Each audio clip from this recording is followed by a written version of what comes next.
guys and gals, Nary here from Drake Queen Gaming, just sending you on Twitter, the Gaming Dragon. Today I'm coming back at you another Let's Play episode of In Case of Emergency, Wes's Path. So yeah, before we jump into it, just wanted to let y'all know that our Patreon is now for as little as $5. Y'all can help support the channel, get some awesome rewards like permanent access to our community Discord server and full access to upcoming Not Safe for Work videos. Anyway, y'all, let's go ahead and jump right back in. Alarm chain, you are up, and let's go. Yeah, there we go. Alright. Maybe. Okay. For some reason I cannot fathom, they forced me to keep an emergency landline connected to campus security and emergency services. I tried getting rid of it several times, but alas. Finally, out of his desk, Abbott produces a red landline phone and picks up the handset, like he's about to make a call. You know, the philosopher Lao Tzu had a metaphor involving rivers and rocks. No matter how immovable a rock, the river would always wear it down, grinding it down into sand and then dust. Water is soft, but it can be stronger than rock. Don't be a rock, Kieran. The river, that is, the suppressive forces of workplace bureaucracy will always win. Okay. Don't be a rock. Got it. Abbott looks you dead in the eye with more intensity than you've ever seen. He's trying to impart some secret message by beaming it directly into your brain. Finally, he leans back and turns his attention to his phone's dial pad. Ah, forgive me. You needed me to call off the alarm. Hello. Yes, this is Readout Hall B101. I'm calling about an alarm that went off. As Abbott speaks on the phone, you spy a photo peeking out of the stack of papers on his desk. You look closer and clocked it as a faded Polaroid. In the foreground is a birthday cake with 6 candles. Behind the cake is a man and woman hovering over their son, wrapped in a bedsheet fashioned to resemble a toga. You recognize the boy in the picture. It's Remus. No, wait, it's Abbott. No, it's... Other problems? Well, I do have a table whose legs are about as rickety as Abram Jerry's grasp on semiotics. But other than that? No, thank you. Have a good night. Yeah, Remus and the professor are one and the same. My guess is that Remus is the professor's childhood creativity and wonder and such, which has taken on basically a life of its own. Abbott hangs up the phone and the alarm in the hallway shortly shuts off. It is done. We are finally free from that incessant droning. After spending several weeks in Peregrine, you recognize something familiar in Abbott, hidden under the years of neglected self-care and chronic departmental funding. Is that your family in that picture? Abbott adjusts his glasses as he plucks the Polaroid from the stack. Ah, yes, my 6th birthday. I believe my parents dressed me as Socrates. The Foucault costume became much less entertaining once I grew a full head of hair. You didn't have any siblings, did you? Several unremarkable cousins and an estranged aunt, but no sibling to speak of. Why do you ask? I just thought I could have sworn I knew someone that could have been your brother. Abbott frowns. I'm quite sure of my own upbringing, though I'm sure my parents would have been delighted to have a second son. We could have had matching names. It's a wonder and a miracle I wasn't named Cain. I'm certain I would have internalized such a nomination for the worse. Abbott taps his chin in thought. Though, of course, one could certainly do worse than feeling destined to found a new land. Perhaps that was for the better. I was an imaginative child, after all. You can tell he's already ramping up to tell another story, whether or not you're actually listening. When I was 10, my parents left me behind on a business trip. I stayed with my forgetful grandmother who slept all day. In her bookcase, I discovered no shortage of books that spoke of warrior kings and magicians, prophecies and swords. They delighted me to no end. The most powerful realization I had was that these were just manipulations of the written word like any other. If I wanted, I realized I could create my own world out of the very same stuff. So I did. I scrawled out the details of my very own fantasy world across the walls of my grandmother's dining room. It was a beautiful map, lovingly rendered with the sporadic attention to detail only a 10-year-old could muster. I don't remember much of it now. There was such a rich tapestry of lore and story, too. There you go, water time. I should had me some Taco Bell, so I am a happy dragon. Of course, it mattered to no one but myself. I spent much of my years in secondary school certain I would write a series of fantasy novels. What happened? I grew up. I remember. Abbott smiles for what feels like the first time since you've met him. What silly things I thought of as a child. It was There was a forest with bleeding trees that smelled of iron, and there was a lost mining civilization with names I cannot remember. I only remember drawing them out on the wall. How much a bit of crayon could transform the canvas. White plaster transformed into cliffs and rivers, worlds, and people. I believe there was a king as well. The king was I, of course, who ruled the entire world. What a fantasy. Abbott is far away now, clearly transported to another universe. With a sinking feeling in your stomach, you're starting to think that he's exactly where you wish you were. What was this world called? Abbott cocks his head, like he's being pulled out of his memories. The world. I don't... His eyes light up as he remembers. Ah, of course. I remember now. I called the world Peregrine. You wake in your dorm room bed. A part of you had hoped that this had all been a mistake, that the past day had been an elaborate dream, that you'd wake up back in the real world. You'd wake up under the covers in that tavern in Peregrine, and then you'd continue on the journey you'd been planning for weeks. But instead, you're still here, in this dorm that's yours but not yours, wearing the clothes of a more responsible version of yourself. The chirping of your alarm feels increasingly like it's mocking you. Somehow you've become the person left behind. Only it's worse for you, because you're burdened with the knowledge that there's a better world out there. You slide off of your bed, letting yourself collapse to the floor like a rag doll. Everything sucks. You drag yourself across the room with your elbows, protesting the unfairness of the world by refusing to stand on 2 feet.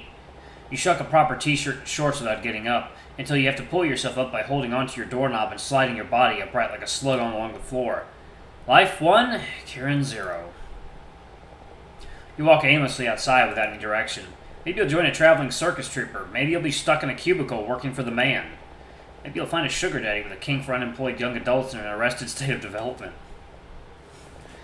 Eventually, the sharp uptick in cars actually stopping at stop signs informs you that you're no longer on the Corinth campus. Without looking, you've somehow made it to the city. Did Professor Abbott tell you to get off campus? Maybe he was just telling you to go outside. A number of stores line the streets, inviting you to spend money in their establishments. You wonder how much money the other you has made while you romped and caroused through Peregrine. You could go shopping. Talk about being alienated from your labor. You pass by several stores, clothing shops, dyeing bookstores, restaurants, but find your feet parked in front of an adult toy store, harness-wearing mannequins beckoning to you from the front window. Several goods are scattered across the black curtain draped under the display. Fuzzy handcuffs, DVDs with poorly designed covers, dildos, lacy lingerie. Wait a minute. Propped up against the mannequin's leather boot is a plastic package advertising realistic veins and body-safe silicone. Encased in the packaging is a hot pink dildo. It's the hot pink dildo. Something clicks in your mind. You burst into the store with the kind of enthusiasm that would probably alarm anyone working the register, least of all someone in a store selling butt plugs and studded whips. You don't know why you thought the dick was one of a kind. Of course you could have always bought another one. Who could know the difference? You chuckle to yourself in the middle of the sex toy aisle as you spot an entire row of dicks. The sight is so funny that you laugh again. Yep, that is definitely a sex toy store.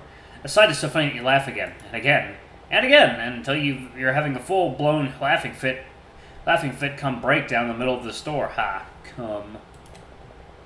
It's like, water time.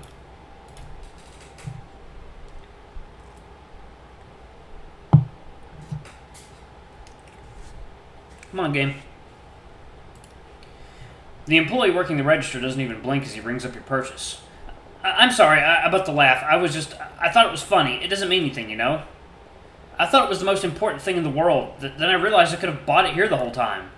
Do you think that was the point? That this was the lesson I was supposed to learn? This means I'm free now, right? I'm free. This is it. This is all it ever was.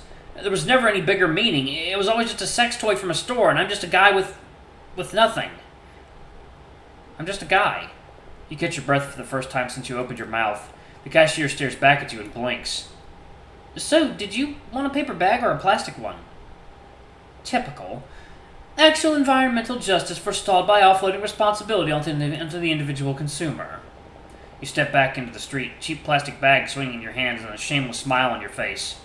It never meant anything at all. You're finally free. A car honks as it pulls up to the curb in front of you. Three familiar faces look back at you from the seats of a convertible. Hey, are we parking on a red line? If you're fast, you don't have to pay to park here. Get in, loser. We're going to the beach. Without much thought, you pack into the back of the car beside Cedric. Wes drives and Luke rides shotgun. The four of you drive south towards the beach. Wes rolls the windows of the convertible down so the warm sun and cool wind tickle your fur. You chat about school, about celebrities, about the future. No one mentions Peregrine. You don't know who these people are, if they're your friends as you know them, or if they're someone else entirely. But somehow they've taken to you, so maybe they're close enough. Maybe it doesn't matter. It's a beautiful day. You can see the ocean on the horizon as you approach, the blue waves rolling in the distance.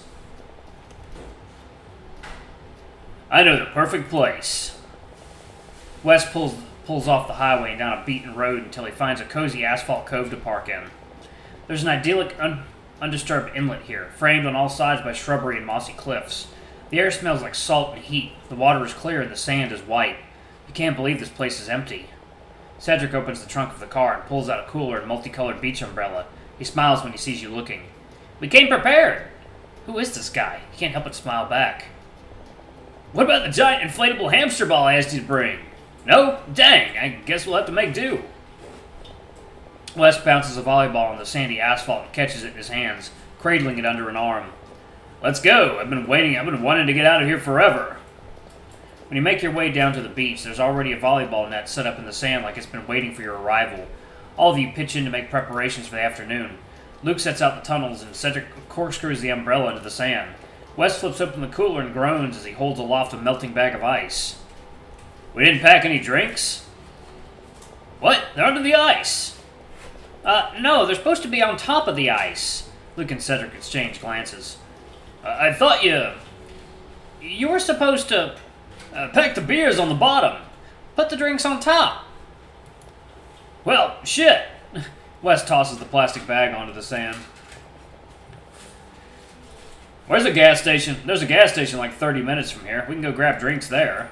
What? That's like an hour to get there and back. I can go.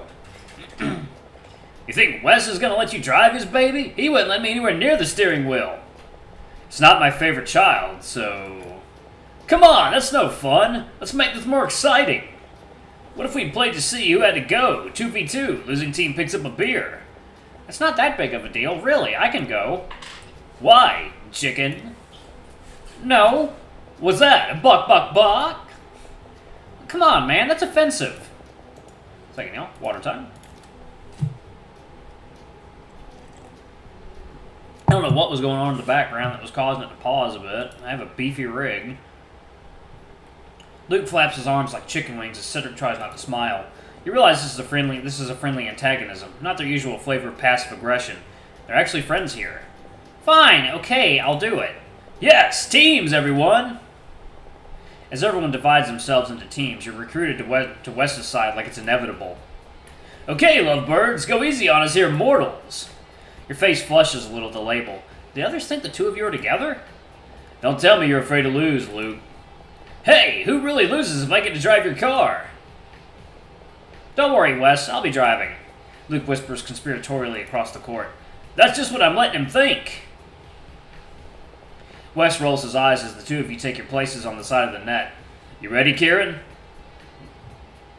Ready as hell, everybody. Here goes nothing. Wes smiles and nods your way, and you can't help but grin back. Rearing up, he serves the ball across the net.